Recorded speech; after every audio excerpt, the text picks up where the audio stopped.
오늘 은혜 받으실 말씀은 창세기 32장 24절로 28절까지 말씀입니다. 창세기 32장 24절에서 28절까지 말씀을 다 같이 봉독하겠습니다. 야곱은 홀로 남았더니 어떤 사람이 날이 새도록 야곱과 씨름하다가 자기가 야곱을 이기지 못함을 보고 그가 야곱의 허벅지 관절을 치매 야곱의 허벅지 관절이 그 사람과 씨름할 때에 어긋났더라. 그가 이르되 날이 새려하니 나로 가게 하라. 야곱이 이르되 당신이 내게 축복하지 아니하면 가게 하지 아니하겠나이다. 그 사람이 그에게 이르되 내 이름이 무엇이냐? 그가 이르되 야곱이니이다. 그가 이르되 내 이름을 다시는 야곱이라 부를 것이 아니요 이스라엘이라 부를 것이니 이는 내가 하나님과 및 사람들과 겨루어 이겼음이니라. 아멘. 은혜로운 찬양에 감사를 드립니다. 말씀의 제목을 다 함께 따라해 주시길 바랍니다. 한계 상황과 하나님의 암호. 한계 상황과 하나님의 암호. 저는 어렸을 때에 쓸데없는 일을 재밌어 하곤 했습니다. 그 중에 하나가 말장난이에요. 아반여봉 하바세베 요보 바방가바스빔 니비다밥. 무슨 말인지 아시겠어요? 친구들끼리 그렇게 키득키득거리면서 이런 얘기를 하면 어른들은 도대체 무슨 말을 하는 것인지 저희들을 이상한 식으로 쳐다봅니다. 제가 여러분 문제를 하나 내겠습니다. 근데 문제 속에 답이 있으니까 속지 마시고, 여러분 이게 개예요, 이건 고양이고요, 이건 쥐예요. 이게 뭐지? 반말해서 죄송합니다. 이건 쥐예요. 이게 뭐야? 이건 고양이예요. 이게 뭐게? 이건 개예요. 제가 질문 속에서 답이 있다 그랬죠. 제가 여기는 개라 그러고 여기는 고양이라 그러고 여기는 쥐라 그랬지만 제가 정의한 손가락에 뭐지 하고 물어볼 때 그 쥐가 끝햅말이 쥐가 되니까 쥐인 거예요. 뭐야 물어보면 야옹이니까 고양이인 거고, 뭐게 물어보니까 개니까 개인 거예요. 이런 장난을 치면은요, 이런 암호가 풀린 친구들은요, 일찍 깨달은 사람들은 막 재밌다 그러는데 아직 깨닫지 못하고 그게 뭔지도 모르겠고 왜 그게 개냐고 왜 그게 고양이냐고 왜 그게 쥐냐고 물어보는 친구들이 있으면요 너무너무 재밌습니다. 이런 언어 유희 놀이나 수수께끼는 답이 문제 속에 있는 경우가 많습니다. 어떤 아이는 벌써 문제를 풀고 즐거워하는데 답답해하는 아이는, 아직 문제가 풀리지 않는 사람들은 너무너무 답답해합니다. 풀리지 않으면 그것보다 답답한 것이 없습니다. 우리는 신앙생활하면서 풀리지 않는 수수께끼와 같은 문제 속에서 살아갈 때가 많습니다. 그런데 성경에 나오는 이스라엘 역사를 들여다보면 답답한 상황 가운데 답은 꼭 그 옆에 있는 것을 봅니다. 아브라함의 모리아산 제사에 쓰일 양이 이미 수풀에 걸려 있었고요. 마라의 쓴물을 달게 하는 그 나뭇가지가 그 마라의 쓴물 바로 옆에 있었고요. 예수님을 따르는 수많은 배고픈 그 백성들을 먹일 양식 오병이어가 그 가운데 있었단 말입니다. 우리가 보기에는 한계 상황이고 답이 없어 보이는 답답한 상황이지만 우리가 알지 못하고 깨닫지 못한 답이 그 옆에 늘 존재하고 있었다라는 말입니다. 이런 상황을 연출하시는 하나님은 참 유머러스 하신 분 같아요. 독일의 유실론적 실존주의 철학의 권위자인 칼 야스퍼스, 그러니까 신이 있다라고, 하나님이 있다라고 믿는 실존주의자죠.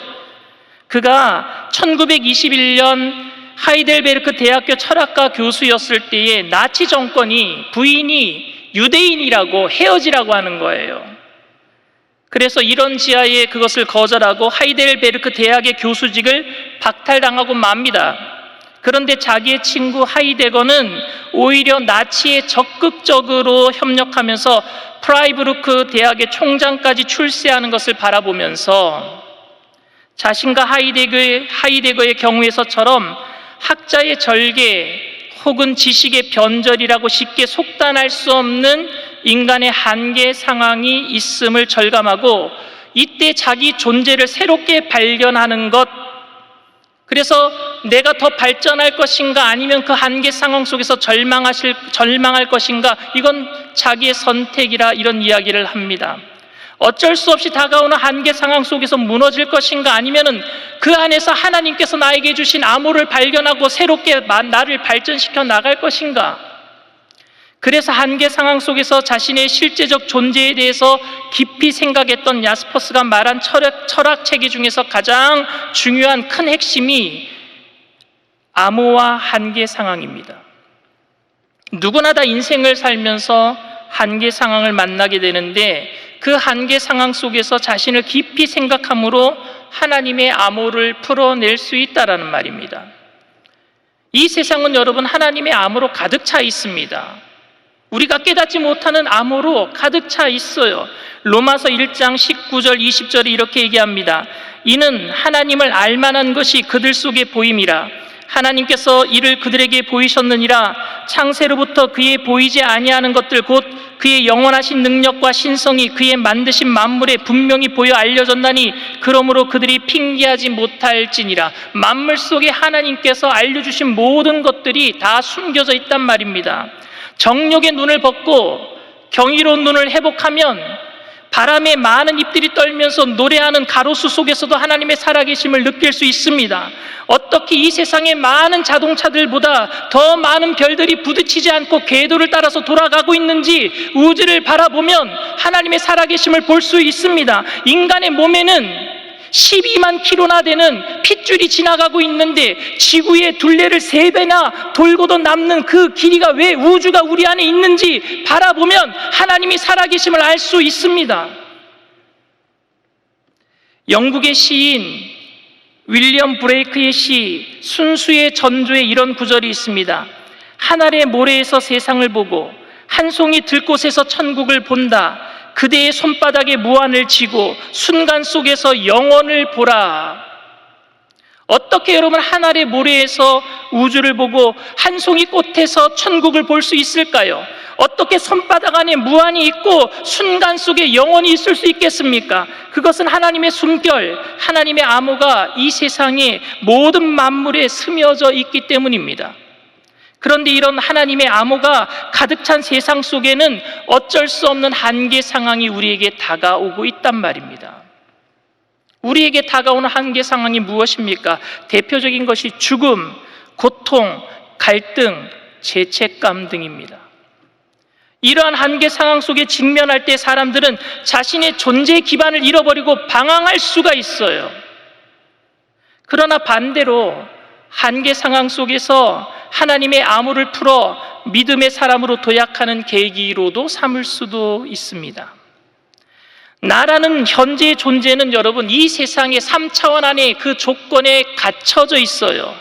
공간에 갇혀져 있어요. 상황에 매여 있습니다. 그러나 한계 상황을 통해서 이 세상에 매여 있는 나를 풀어낼 수 있단 말입니다. 박차고 나갈 수가 있어요. 그 상황을, 그 공간을 벗어날 수 있는 기회를 제공받을 수 있는 게 한계 상황이란 말입니다.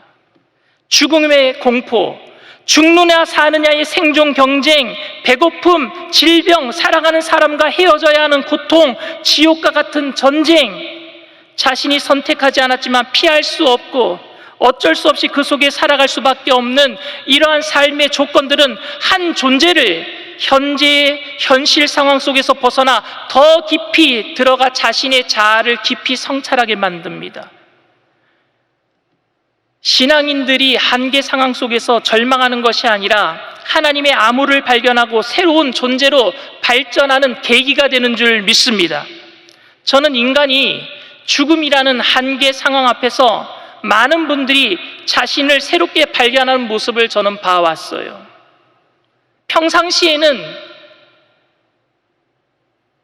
별로 그렇게 진지하지 않던 사람이 그 죽음이라는 공포 앞에서, 가족이 죽는 그 죽음 앞에서, 자신이 사랑하는 그 사람의 죽음 앞에서 존재적으로 자기를 너무나도 진실하게 들여다보더라고요. 여러분, 웰빙은 웰다잉 속에서 나오는 거예요. 잘 사는 것은요, 잘 죽는 것을 생각할 때 나올 수 있는 겁니다. 카르페 디엠, 현실을 즐겨라라는 말은요, 메멘토 모리, 죽음을 기억하라는 말에서 나올 수 있어요. 즉 한계 상황 속에서 하나님의 뜻을 발견할 수 있습니다. 한계 상황이 아닌 일상생활 속에서는 주로 발휘되는 것은 여러분 잔머리입니다. 잔깨가 일상생활 속에서는 잔머리가 잘 돌아가요. 그러나 한계 상황 속에서는 이 잔머리로 깨로는 그 한계 상황을 돌파해낼 수 없단 말입니다. 그래서 그때는요, 자기 잔머리, 잔깨를 다 불태워버리고 진짜를 만나게 되는 거예요. 내 안에 있는 진짜를 만나게 되는 거예요. 오늘 본문에는 일상생활에서 잔머리로 살았던 한 사람이 나옵니다. 그는 야곱입니다. 그는 장자의 축복을 탈취하기 위해 사냥에서 돌아온 배고픈 형에게 형의 약점, 에서의 약점을 이용하여 팥죽 한 그릇에 장자권을 샀다고 여기고, 세상에 여러분, 형 동생을 바꾸는 것이 어떻게 팥죽 한 그릇으로 바꿀 수 있단 말입니까? 그런데 그렇게 여기고 어머니 리브가와 합작하여서 눈이 조금 멀은 아버지 이삭을 속여서 에서로 가장하여 장자의 축복을 받은 사기꾼입니다. 잔머리의 귀재예요. 결국 이 일로 인해서 가정 파탄이 일어나고 형이 동생을 죽이려고 하여서 멀리 외삼촌 라반 집으로 도망하게 됩니다. 그는 홀로 먼 길을 떠나면서 피곤한 몸을 이끌고 한 곳에 잠을 청하게 되었습니다. 그런데 바로 그곳에서 꿈을 꾸었고 하늘에서 사닥다리가 내려와서 천사가 오르락 내리락하고 하나님을 만나게 됩니다. 그래서 그곳을 베델이라고 이름을 짓습니다. 죄를 지어 도망하는 신세인, 한계 상황에 부딪힌 야곱에게 하나님께서는 내 죄를 네가 알렸다라고 불호령을 하신 것이 아니라 이렇게 따뜻하게 만나 주십니다. 야곱은 잠에서 깨어 이렇게 이야기를 합니다. 창세기 28장 16절 말씀입니다. 야곱이 잠이 깨어 이르되 야훼께서 과연 여기 계시거늘 내가 알지 못하였도다. 하나님께서는 도망자의 자리, 거친 들판의 자리에도 그와 여전히 함께해 주셨습니다. 하나님께서는 우리 사람들의 영광과 한의의 자리뿐만이 아니라 실패의 자리, 눈물의 자리에도 함께 하시는 줄 믿습니다. 우주 만물의 모든 곳에 하나님의 숨결이 숨어 있듯이 우리 모든 삶, 모든 과정이 하나님의 숨결이고 하나님의 암호예요. 그걸 야곱이 찾아낸 거예요. 하나님의 숨결을 느끼며 사는 것이 행복인데 야곱은 금방 하나님을 또 잊어버리고 맙니다. 야곱은 태어나면서부터 형의 발꿈치를 잡고 태어났다고 해서 야곱입니다. 그래서 야곱의 뜻은요, 발 뒤꿈치, 또 사기꾼이라는 뜻을 갖고 있습니다. 야곱은 뒤통수의 상징이에요. 뒤통수 치는 거는, 뒷담화 까는 거는 너무너무 잘하는 사람입니다. 자기의 깨와 힘을 의지해 살아온 사람의 상징이었습니다. 형 에서를 피해서 도망쳐서 들판으로 베델에서 하나님을 만나서 바뀔 것 같았는데 야곱의 삶은 바뀌지 않았습니다. 외삼촌 라반 집으로 도망가서 장인이 된 라반에게 속아서 14년을 삽니다. 대릴 사위 노릇을 했어요. 나는 놈 위에는요, 뛰는 놈 위에는 나는 놈이 있고요, 나는 놈 위에는 붙어가는 놈이 있대요. 아마 외삼촌 라반은 야곱보다 더한 사람이었나 봅니다. 품삯을 제대로 밟지 못해서 결국 자기 몫을 자기가 챙기기 위해서 별의별 수단과 방법을 다 동원해서 그래서 품삯을 다 받아내고 맙니다. 결국에는요, 같이 살지 못하니까 야반도주했어요. 그리고 삼촌이 섬기고 있는 드라빔도 훔쳐갖고 도망 나와버립니다. 어찌되었던 야곱은 자신의 힘으로 모든 것을 얻었습니다. 자신이 형을 속이고 아버지를 속이려 했지만 장자의 명분을 얻었습니다. 그리고 2명의 아내도 얻었습니다. 12명의 아들도 얻었습니다. 물질도 많이 얻었습니다. 자신의 힘으로 안 되는 것이 없었어요. 잔머리를 돌리기만 하면 될 수가 있었거든요. 다 되었어요. 그러던 야곱이 진짜 한계 상황에 던져지게 되는 거예요. 라반이 추격해 올 때 고향으로 돌아갈 수밖에 없어요. 왜? 라반이 추격해 오니까. 그런데 고향으로 돌아가는데 형 에서가 군사들을 이끌고 자기를 죽이려고 나오고 있다라는 소식을 들었던 거예요. 너무너무 두려웠어요. 라반의 집으로 돌아가지도 못하고 고향 땅으로 가려면 형 에사가 자기를 죽이려고 하고, 창세기 32장 11절에 이렇게 기록합니다. 내가 주께 간구하오니 내 형의 손에서 에서의 손에서 나를 건져내옵소서. 내가 그를 두려워함은 그가 와서 나와 내 처자들을 칠까 겁이 나기 때문이니이다. 야곱은 이렇게 기도한 후에도 야곱답게 인간적인 계략을 씁니다. 한계 상황이 부닥쳤는데도 또 잔머리를 굴리는 거예요. 먼저 형에게 뇌물을 주는데 그 양이 엄청납니다. 암염소, 수염소, 암양, 수양, 약대, 황소, 암소, 암나기 새끼 등 엄청난 뇌물을 다 형에게 보냅니다. 그리고 자신의 무리를 세 부류로 나눠요. 첫 번째, 종의 때 절체절명의 위기를 맞이합니다. 앞에는 에서라고 하는 큰 벽이 있고요, 그리고 자신은 허벅지가 부러져서 다리를 절고 도망갈 수가 없는 상황이 되어서 이제 낭떠러지에 몰린 셈이 되고 말았습니다. 절박한 한계 상황 가운데 야곱은 하나님의 사자를 붙잡고 내게 축복하지 아니하면 가게 하지 아니하겠나이다 라고 필사적으로 매달립니다. 이게 무슨 의미일까요? 내가 잔머리로 이룩한 축복이 진짜 축복이 아니군요. 그러니 진짜 축복을 주세요라고 매달리는 거예요. 드디어 자기 자신 속에서, 한계 상황 속에서 진정한 축복이 무엇인지를 바라보고 있는 거예요.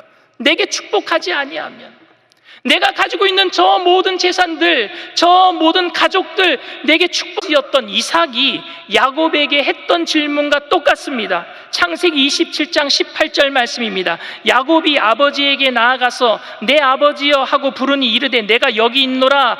내 아들아 네가 누구냐? 이삭이 물어요. 네가 누구냐?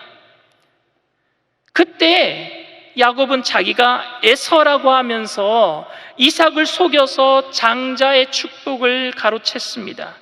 야곱으로서 복을 받은 것이 아니라 에서의 복을 받았단 말입니다. 그날 이후로 야곱은 자신의 삶이 아닌 에서의 가면 속에서 살아왔어요. 자신이 마치 장자인 것 양, 장자의 복을 받은 것인 것 양, 그렇게 에서의 가면 속에서 살아왔단 말입니다. 하나님께서는 지금 야곱에게 너는 지금 야곱이냐 에서냐라고 묻고 있는 거예요. 한계 상황을 통해서 아직도 에서의 장자의 축복이 네 삶의 전부냐라고 묻고 있는 거예요. 이제 그 가면을 벗으라는 거예요. 야곱이 대답합니다. 야곱이니이다. 이 고백은 저는 에서가 아니라 야곱입니다. 저는 사기꾼입니다. 저는 거짓말쟁이입니다. 라는 말입니다. 20년이 지나서야 자신에게 진실해지는 순간이에요. 나는 에서가 아니었어요. 나는 야곱이었어요. 20년 만에 자기 존재를 찾은 거예요. 한계 상황 속에서. 그랬더니 하나님께서는 야곱에게 이제 이스라엘이라고 부르겠다 말씀하십니다. 이제 자신의 꾀가 아닌 하나님의 은혜 아래 살아가는 존재가 되라라고 말씀하시는 것입니다. 하나님은 야곱의 자아를 찾아주셨고 평생을 에서에게 갇혀 살았던 삶에서 자유케 하셨습니다. 야곱은 어찌할 수 없는 한계 상황 속에서 하나님의 음성을 들으면서 에서의 가면에서 벗어나 야곱의 자기 자신 실존을 찾아낸 거예요. 한계 상황 속에서 자신이 에서가 아니라 야곱이라는 암호를 풀어낸 것입니다. 사랑하는 청년 여러분, 여러분들은 지금 한계 상황에 직면해 있습니까? 지금이 축복의 시간인 줄 믿습니다. 왜냐하면 자신의 실체를 깊이 들여다볼 수 있는 시간이고, 그로 인해서 하나님께서 나에게 원하시는 진짜 실존, 하나님이 나에게 원하시는 실체, 그것을 발견할 수 있는 시간이기 때문에 그렇습니다. 그 시간은 하나님께서 나에게 원하시는 암호를 풀어낼 수 있는 시간이에요. 여러분, 스몰이라고 하는 영어 단어 아세요? 작다라는 뜻이죠. 그런데 그 스몰 안에 all, 모든 것이라고 하는 그 단어가 들어있는 거 다 아세요? 이 세상의 문제가 더 커 보이고 우리는 그 문제 앞에 작아 보인다고 할지라도 우리 안에 계신 하나님은 모든 것이 되시는 줄 믿습니다. 그러니까 그 모든 것 안에서 여러분들은 할 수 있단 말입니다. 그 암호를 풀어내세요. 하나님이 우리와 함께 계시기 때문에 이 고독하고 힘든 시간을 이겨내게 될 줄 믿습니다.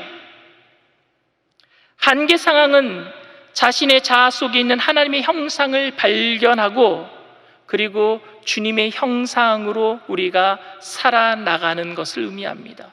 주님은 모든 것이 되세요. 깊고 깊은 고난 속에서 하나님의 은혜로 절박이라고 하는 한계 상황은 대박이 될 줄 믿습니다. 절박이 대박이 되는 거예요. 우리에게 한계 상황은 절망의 이유보다는 희망의 기회가 됨을 잊지 마시고 하나님 앞에 진실하게 서서 하나님께서 우리들에게 향하신 그 뜻을 발견하여 하나님의 뜻대로 살아가시는 저와 여러분들 다 되시기를 주님의 이름으로 축원을 드립니다. 문제가 있으신 분은 가슴에, 아프신 곳이 있으신 분은 믿음을 가지고 아픈 곳에 손을 얹으시길 바랍니다. 사랑 은혜가 풍성하신 좋으신 하나님, 우리는 연약합니다. 한계 상황을 만날 때마다 좌절하고 그 상황이 조금 지나가는 것 같으면 또 잔꾀를 부립니다. 어찌할 수 없는 우리들을 주님 용서하여 주시옵소서. 불쌍히 여겨 주시옵소서. 코로나19라고 하는 한계 상황이 여전히 지속되고 있습니다. 삶의 고통을 받고 있는 청년들, 가정 속에서 힘들어하고 있는 청년들, 그 한계 상황 속에서 잔꾀를 부리는 것이 아니라 주님을 만나게 하여 주시옵소서. 주님을 생각하게 하여 주시옵소서. 하나님이 나를 향하신 그 극신 뜻을 발견하게 하여 주시옵소서. 온 세상 가운데 넘쳐나는 하나님의 은혜를 풀어내게 하여 주시옵소서. 답을 찾게 하여 주시옵소서. 자기 자신을 찾아내고 그 향하신 하나님의 뜻을 따라 믿음으로 반응하며 나갈 수 있도록 성령의 충만함으로 채워주시옵소서. 채워주시옵소서. 성령님 환영합니다. 인정합니다. 모셔드립니다. 의지합니다. 바람같이 불같이 생수같이 임하여 주시옵소서. 임하여 주시옵소서. 기름 부어 주시옵소서. 어루만져 주시옵소서. 나사렛 예수의 피로 명하노니 미혹하는 악한 영의 세력, 잔꾀를 부려서 주님의 뜻을 알아듣지 못하게 만드는 악한 영의 세력은 예수의 피로 명하노니 떠나갈지어다. 각 가정에서, 청년들의 마음에서, 우리의 생각 가운데서 떠나갈지어다. 예수의 피로 명하노니 떠나갈지어다. 문제보다 더 크신 주님을 바라봅니다. 연약하고 작은 우리들, 그러나 우리 가운데 계신 주님은 광대하시오니 주님을 바라봅니다. 문제를 해결하시고 저주를 물리치시고 모든 질병을 치료하시는 크신 하나님을 바라보며 믿음으로 손을 얹은 자들마다 이 시간 치료의 강선을 바라여 주시옵시고 깨끗이 고쳐 주시옵소서. 나사렛 예수의 피로 명하노니 저주받은 질병의 세력도 떠나갈지어다. 각 사람들 몸에서 떠나갈지어다. 머리부터 발끝까지 깨끗게 될지어다. 오장육부 사지백 체뼈 마지막에 신경세포 조직마다 새롭게 될지어다. 주님의 귀한 사명자들 하나님이 책임져 주시옵소서. 세상 끝날까지 주님 여러 가지 힘든 일을 만날지라도 세상 어느 곳에나 편만하게 계시는 주님을 발견하고 주님의 뜻을 따라서 자로나 우로나 치우치지 아니하고 이 세상에 살지만 천국을 향해 나가는 나그네로서 힘있게 능력있게 그리스도의 복음 전하는 제자로서 살아갈 수 있도록 모든 것들을 주님 다 책임져 주실 줄 믿고 감사드리며 예수님의 이름으로 기도드리옵나이다. 아멘. 지금은 우리 주 예수 그리스도의 무한하신 은혜와 아버지 하나님의 영원하신 사랑과 보혜사 성령님 내주교통 충만하시고 위로하시는 축복이 절대절명의 한계 상황 속에서도 풍성하신 하나님의 은혜와 나를 향하신 하나님의 뜻을 깨닫고 이 땅 가운데서 믿음으로 달려가기로 결단하는 백성들, 개인, 가정, 사업, 직장, 자녀, 학업, 생활, 범사 전체 위에 지금으로부터 영원토록 함께 하실지어다. 아멘.